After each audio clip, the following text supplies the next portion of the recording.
Let's catch up with what's going on in the city of Newnan. Here's what happened at the May 13th, 2025 City Council meeting. The meeting included Mayor Brady and 5 of the council members. The agenda included 26 items. The first item on the agenda was the approval of the minutes from the April 15th City Council meeting. The minutes were unanimously approved by the City Council. The next 7 items were appointments to city boards and commissions. Mayor Keith Brady appointed Jennifer Morrison to the Convention Center Authority. Mayor Brady and Councilmember Paul Guillaume deferred to the next meeting their appointments to the Cultural Arts Commission.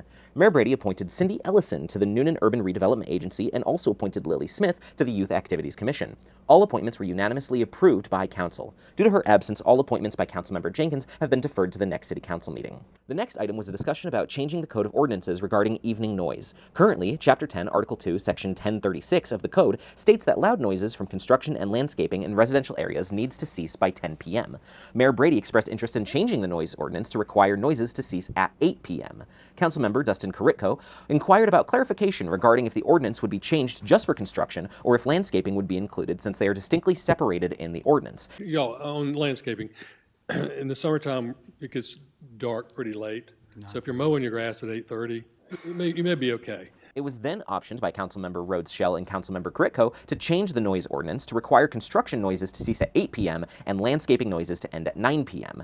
Council voted unanimously to send the request for the ordinance amendment to be drafted by City Attorney Brad Sears. The item will be returned to Council at the May 27th Council meeting. Council then opened up a public hearing regarding an application for an alcohol beverage license by a new business, Bell Street Burrito, at 55 Newnan Crossing Boulevard. No citizens spoke against or in favor of the application, and it was unanimously approved. Item K involved appointing a voting delegate for the Georgia Municipal Association annual business meeting for 2025 on June 20th in Savannah, Georgia. The City of Newnan is a member of GMA, thus the need to appoint a member of the City Council to vote on their behalf at the GMA business meeting. Councilmember Ray DeBose was unanimously appointed as the delegate. Item L involved the election of Georgia Municipal Association's District 4 officers for 2025 through 2026.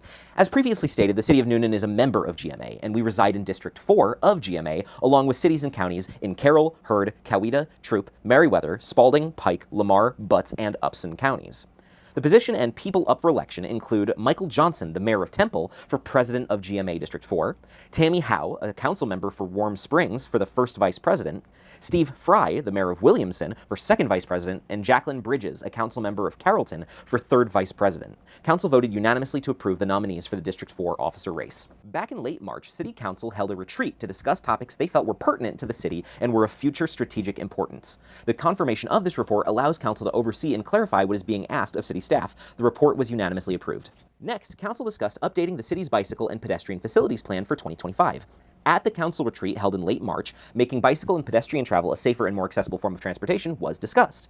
The talks included updating sidewalks, mountain bike trails, additions to the link, shared bike lanes, and more. The full details can be found in the city agenda packet.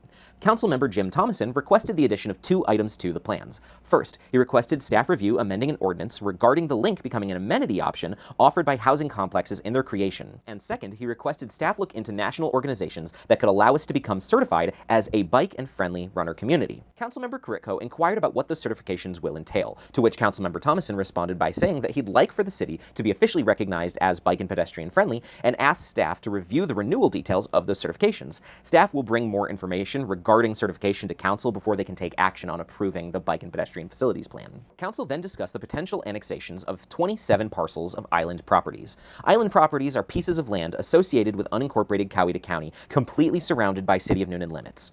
5 of these properties claim homestead exemption, meaning that they are occupied by owners of those properties and may be granted tax exemptions from certain county and school taxes. All 27 properties currently receive municipal water, and 8 of those properties use Newnan Utilities sewage systems. Council unanimously voted to move forward with steps to initiate annexation proceedings for the 27 parcels of island properties. The next item was regarding a contract award for asphaltic concrete pavement preservation. On April 22, 2025, 6 bids were submitted for a series of road paving projects. Diplomat Parkway, Pecan Crescent, Woodmere, Briarly Way, Pickett Place, Veranda Place, Pecan Terrace, Quail Run Court, Newnan Crossing Boulevard East, and Murray Street all require milling, patching, and overlay. Evans Drive, Dixon Street, and West Hill Drive all require full depth reclamation and overlay. The lowest price bid came from Blunt Construction Company for $2,159,637.84. The city received $495,514.22 from the Georgia Department of Transportation for this project, so the total amount to be paid by the city of Newnan is $1,664,123.62, which would be covered by SPLOST 2025 funding. Council unanimously approved the contract award to Blunt Construction Company. In November of 2024, City Council discussed ordinance and operational changes for burial openings and closings to be outsourced in City of Newnan cemeteries. The city currently maintains Oak Hill and Boone Drive cemeteries and outsources maintenance of Eastview and Eastview Annex cemeteries. Maintenance includes mowing, weed eating, repairing sunken graves, trimming and installing trees, fixing broken curbs and storm inlets, installing water lines, repairing gates, and equipment maintenance. The current maintenance schedule for the 10 employees in the cemetery department is a 10-day cycle for Oak Hill and Boone Drive. City staff would like to bring Eastview and Eastview Annex cemeteries maintenance back in-house, which would add approximately 2 to 3 days to the current 10-day maintenance cycle.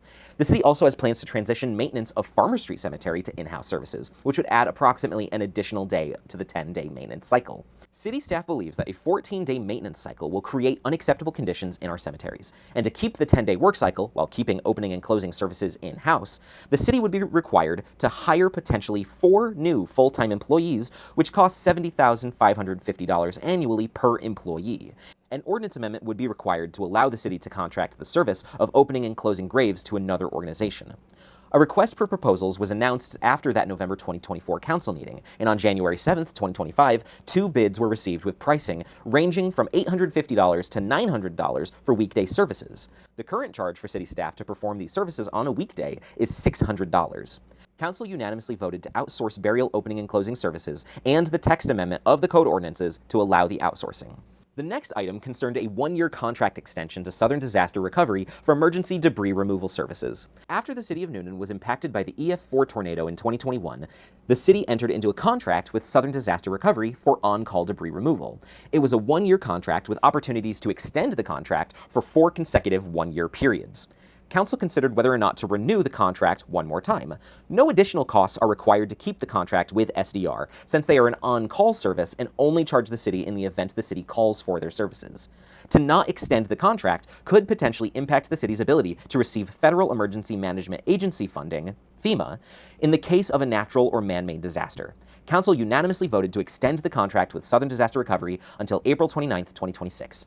Next, City Council voted on whether or not to add a list of capital or controlled assets like vehicles, maintenance equipment, furniture, and IT equipment into surplus, meaning that the items are no longer in use by the city and can be disposed of or auctioned. See the list of the full assets in the agenda packet. Council unanimously approved. The last item in new business involved a consideration to postpone arbitration of Greentop Road Everhour Phase 2.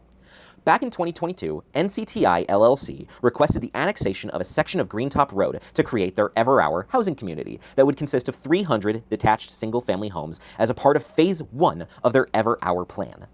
Coweta County objected to the annexation, but the city won in arbitration with several conditions in 2023. On March 11, 2025, NCTI LLC returned to the city of Newnan to annex another portion of Greentop Road to continue the Everhour project with the intention to add 235 more units.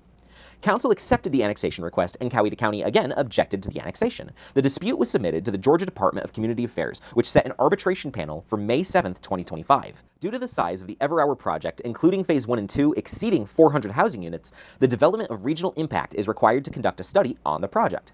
While awaiting the development of regional impact study and desiring to negotiate without arbitration, the consideration of enacting a 180-day pause on the arbitration proceedings was submitted for a vote, and will also be brought forth at the next Coweta County Board of Commissioners meeting. Council unanimously voted to approve the 180-day pause on arbitration proceedings. Next, RPM requested 3 days to close Madison Street between Jefferson Street and Jackson Street, Sunday, May 18th from 11 a.m. to 6 p.m. for a fundraiser for a dog named Tough who needs eye surgery. Saturday, June 7th from 11 a.m. to 6 p.m. for a veterans and pets benefit.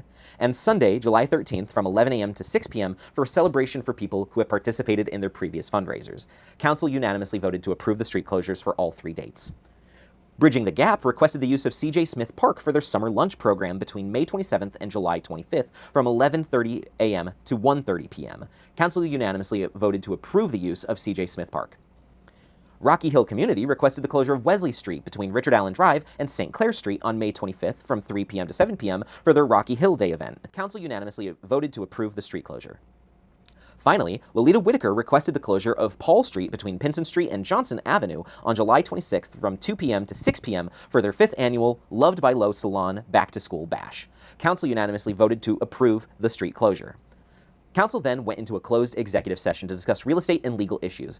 Executive session is a portion of the meeting allowed by the state government for local governments to discuss items pertaining to already owned city real estate, lawsuits involving the city of Newnan, and personnel issues.